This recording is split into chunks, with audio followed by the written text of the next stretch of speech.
Thanks, Tom, for so much for joining us for the Research Ethics Lecture Series. You will, in fact, be, I don't think anybody knows this yet, but you will be the last speaker in this lecture series. Very exciting. So we're happy to end it this way. The first question we've asked everybody, I'd like to ask you as well. You're speaking here as part of a Research Ethics Lecture Series, but your background's in sustainable engineering. So I wonder if you could help us identify some ethical issues that you see as important or overlooked in this broad category of research integrity. I've got a friend back at Arizona State University. We're in the same hallway. Our office doors are a few doors away from one another. We were working on a proposal about a year and a half ago on life cycle assessment and nanotechnology. And he kept coming into my doorway and saying, Tom, what are you going to do? And I kept saying, why are we going to do it? It seems like he and I are in this constant debate between what needs to be done and why it should be done. So much right now of research ethics is focused on responsible conduct of research. And it's very much about the what's, what not to do, what you should do instead. But there isn't enough attention in research ethics paid to the why are we doing these things. We take for granted that knowledge for its own sake is a good thing.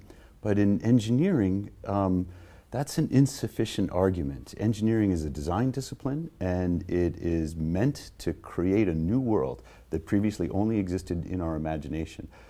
It's entirely legitimate for us to pay attention to the why question in our engineering research proposals, even if that doesn't show up in the usual kind of responsible conduct of research training that we're doing. Yeah, okay. I've sort of already muddled the first and second questions together a little bit, but in the context, specifically in the context of sustainable engineering, some of the issues that you've identified, the why questions, which philosophers are famous for asking, but I think are important to ask more broadly. Are any of those issues specific to the context of sustainable engineering, or do you see this what versus why distinction as something that's important for any researcher to think about? The what versus why distinction is important for any branch of research, whether it's engineering research, physical science research, social science, humanities. The why is less present in the engineering and the physical sciences than it is in some of the other disciplines. So I think that more emphasis on the why in research ethics is particularly important for physical scientists and engineers. On the other hand, when it comes to sustainable engineering, there are other things that are more important to sustainable engineering that might be less important in disciplines of electrical or civil engineering. In particular, there's this problem in sustainable engineering of intergenerational equity. The time frame of sustainable engineering is now so long. Climate change is the classic example. The choices that we make now will constrain the options available to future generations. And some of the classic ways of resolving issues of equity simply aren't available to us when we're talking about people who have yet to be born. We can't negotiate with them. We can't empathize with them. We can only empathize with something that exists in our own heads, our idea of what we want future generations to be. And so managing the resources, the technologies, the constraints that we leave as a legacy to future generations without any input from the future generations is a different kind of ethical problem than we've been faced with in the other disciplines of engineering. That future-looking focus seems to be one theme that links a bunch of the projects that I know that you and your lab team have been working on together, one of which you'll talk about later today, this Pisces game. You guys have been engaged in such an incredible breadth of work under this guise in the School of Sustainable Engineering and Built Environment there at Arizona State. What are some overarching themes that you see linking all these various projects together? One you might have identified already, this sort of future generations perspective. But are there others? When we're looking for overarching themes on the research that takes place in our studio, I think from outside the studio, it's very difficult to find what connects the work that the different students and people are working on together. Inside the studio, I'm asking people to learn from one another to an extraordinary extent. That is, this myth of the scholar who works in isolation is something we have to constantly push back. And that's because we're no longer interested in a disciplinary structure for organizing knowledge. For me, it's becoming more clear that the disciplinary structure of the modern university is obsolete. Instead, we need to organize knowledge around problems or around situations or around challenges and less around disciplines. So now in our studio, I'm I'm becoming obsessed with ways to effectively reorganize knowledge. I'm advising PhD students in 5 different degree programs on campus, which as far as I know is unprecedented. What this means is I have to work with a lot of other people, co-advisors from other academic units, and I'm asking my students to learn from one another. So we're learning more about communication, communication of science. We're learning more about interactional expertise and how we work in an integrative rather than a reductionist mode. When you look at the different projects that we have, now they can all be interpreted as ways of approaching science and creation of new knowledge in this integrative manner. There's different applications or examples of it, but that's the connecting theme. It sounds similar to, although it sounds similar to the sorts of work we're doing here in this Rise Up program, this Research Integrity in Science and Engineering program. One of the major themes we're after is ways that we can engage a wide variety of science and engineering students in questions about values in science. This is a theme that shoots across philosophy now and across a bunch of different disciplines. Everybody's really interested in this idea of values in the science and engineering. How does the sort of work you do inform this broader context of ethics in science or values in science? One of the things that I learned about a year ago is that science fiction is a good way of exploring our values or the moral questions related to technology. Here we get to work in an imaginative space and say, what if? How would we feel if? We get to try on different futures and gauge our own reactions. So I was thinking more about this term, science fiction. And a couple of weeks ago, I gave an opening talk to a bunch of people in the theater.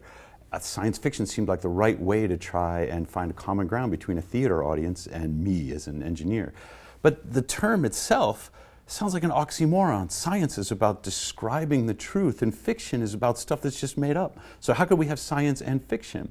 I realized that engineering was this interlocutor between the science and the fiction. The engineers are bound by realities, like the second law of thermodynamics, but they're also a design discipline, an imaginative discipline.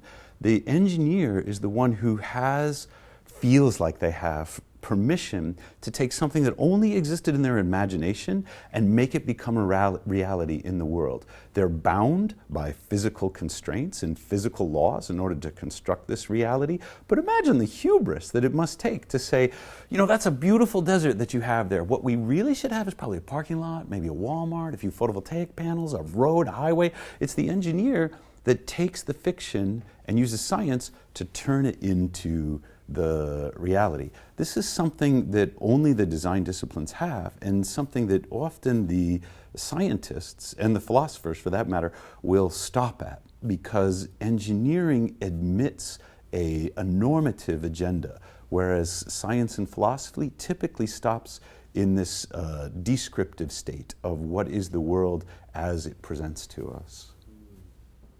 So that really puts a sort of ethical burden on your engineers then. If they're Absolutely. taking the next step, right? If they're not only utilizing the descriptive knowledge that's built up behind them, but then implementing that in the world. Engineers don't even question the authority that they have to rearrange the world so that it conforms to their imagination. But once you realize that that's what you're doing, that that's your profession, now it behooves you to say, well, what are my obligations to the other people who exist in the world who don't have the same access to my imagination or maybe haven't participated in forming my idea of the way the world should be? So is this the sort of advice then you give your engineers, or even engineers and other scientists that you're working with across disciplines, about the role of ethics in science? If you had to give them a piece of advice, would it be something like, look, you have a lot of power, and with great power comes great responsibility? Yeah, that's the Spider-Man advice. I saw that movie. Well, okay, certainly there is that message that it's not just that knowledge is power. The knowledge with this permission to act certainly makes us influential. The difficulty, especially at the undergraduate level, is that engineers often divest themselves from investigation or reflection on those value-based choices that are built into their design. And we encourage this in many cases as part of our curriculum, as if we were simply the problem solvers and the problems are handed to us by some socio-political process that sorts out which are the important problems to solve and what's the available solution set. This reduces the engineer to someone who supplies the solution that society or someone else has decided, but does it for the least cost or the least environmental impact. I'm no longer satisfied with that kind of approach to engineering. I want to see engineers formulate problems. I want to see them involved in an investigation of the values that underlie which problems we choose to solve and which are the solution sets that we bring to bear. So it's got to be directly related to the talk that you'll give this afternoon on this Pisces game, which is a game you've created, Twitter-based game you've created to get at this idea of the tragedy of the commons. Is there anything else about the lecture or that topic specifically you'd like to share with our budding Twitter-based online audience? One of the things that comes up for me now teaching undergraduate classes is that our current ethical or academic codes of conduct, they come from this foundational principle of do your own work. A lot of the other academic integrity codes derive from this idea of do your own work. And this returns back to the idea, this myth of the lone or the individual scholar. I no longer accept this because the problem of the tragedy commons illustrates how when we're all acting in isolation, in our own best interest, we ruin the world, we ruin the game, we ruin the whatever it is for everyone. The tragedy of the commons requires students to communicate and coordinate their actions if they're going to be successful. One of the things that we often wind up talking about in a reflection after we play a game is what prevents us from asking for help. When the students say, well, I thought I could figure it out myself, and I say, how did that work out for you? And it clearly didn't work out. They're able to relate that to circumstances in their education or in their life where they were hesitant to ask for help, and they weren't able to navigate whatever the challenge was. Then when I ask how many people here, either in the game or in the class or in the life, would be willing to help, would be proud to help if they were asked, all the hands go up. What we've taught students as a matter of academic integrity is to not ask for help, is to discount those achievements that they acquire or they accomplish as a collective, to privilege or to count only those things at which they've worked individually. I think this is a terrible tragedy. You've worked with you mentioned you've worked with a wide variety of students now from several different disciplines, which means you've also had to interface with a variety of faculty across the university at ASU. What strategies, what modes of education do you function in? What are some important concepts that you utilize in the classroom? I was fortunate enough about 6 years ago to discover something called the Kolb learning cycle. Here, the theory is that you must move students through a series of 4 types of activities: abstraction, experimentation, experience, and reflection. What I discovered is that in humanities, the emphasis is on abstraction and reflection, and they're very good at it. In engineering and the physical sciences, the emphasis is on the experiment and the abstraction. Mathematics being an abstract symbolic language for representing models of the real world. And of course we do chemistry lab, physics lab, where sometimes we're able to experiment. What's missing from university education in both disciplines is the experience. So now if we want students to complete this Kolb learning cycle, which I believe in, we need more, particularly in engineering, of the experience and the reflection on that experience. The humanities will need more of experiment. All of these have to be blended together in order to educate the whole student or the whole scientist. So now we're using games in the classroom as a way to create an experience in which people can experiment with different kinds of ethical actions, behaviors, arguments. Then, because it's a game, if they fail, the consequences are limited to the context of the game or the class. They can restart, they can replay the game, and games are outstanding in this respect of trying different things experimentally, and then reflecting on how they worked and starting all over again. The game fills in this experience part that otherwise was absent from ethics education. I like this idea very much that there's a cycle to learning that has to happen. And the way you've differentiated the sorts of needs that maybe the humanities have versus the sciences is really compelling as well. I think oftentimes in the humanities we feel this threat of empirical bases for our knowledge, right? If we want to experiment or if we want to come to conclusions, that has to be done empirically, right? We have to follow the same sorts of rules that the scientist and engineer wants to play. So we have to play the same sort of game that the scientist is playing at the same time. So in this model of learning, this Kolb cycle, are the rules limited in that way? Is it an empirically based game of science? Or do you see various modes that the cycle could happen through? Are there different modes by which we could experiment? That's really interesting. The idea that an empirical basis of knowledge is the strongest basis from knowledge, this kind of positivist idea that the standard of truth is whether your theory or your model is able to make predictions about the future that come to pass. That's really powerful in the physical sciences and certainly in engineering. But I don't know that that's the only way of learning about ethics, certainly. We use prompts in the reflection stage of this Kolb learning cycle to ask students first what happened. And we want them to be descriptive in the what happened stage. They should be able to talk about how did they behave, what were their expectations, how did other people behave towards them, what were they expecting of other people. Then we ask them what should have happened. And we've adopted this format of a lab report. Typically the experience that students have with labs is they say the theory says this should happen, but we actually observed that, and the discrepancy we typically call error. So the students are accustomed to these kinds of prompts, but not in this kind of setting. They describe what did happen, what should have happened, and the last one is what could they have done differently to create what they felt should have happened in the game rather than what did happen. So the reflection stage here is partly based upon the empirical idea of what was the reality relative to their expectations. But then of course they can start the cycle again, at least in their imagination, about how could they behave differently to get the outcomes that they want. No one is in control, at least of their own, of these outcomes. There's always going to be a disconnect between our intentions and the results in the world when we're dealing with other people upon whom these outcomes also depend. So there's no reliable deterministic formula for creating the outcome that you want. But we do ask the students to contemplate what they could change in their own behavior that would get them closer to the kinds of world that they want to see. This is really interesting to me, and now a little tangential to our interview setting, but I'm really, we've been thinking a lot together here at The Rock about this idea of embedded ethics. So the way that there are values and norms that play a role even in the sorts of questions we ask, the approaches we take to problems, the ways we analyze data, right? These are all sort of normatively driven.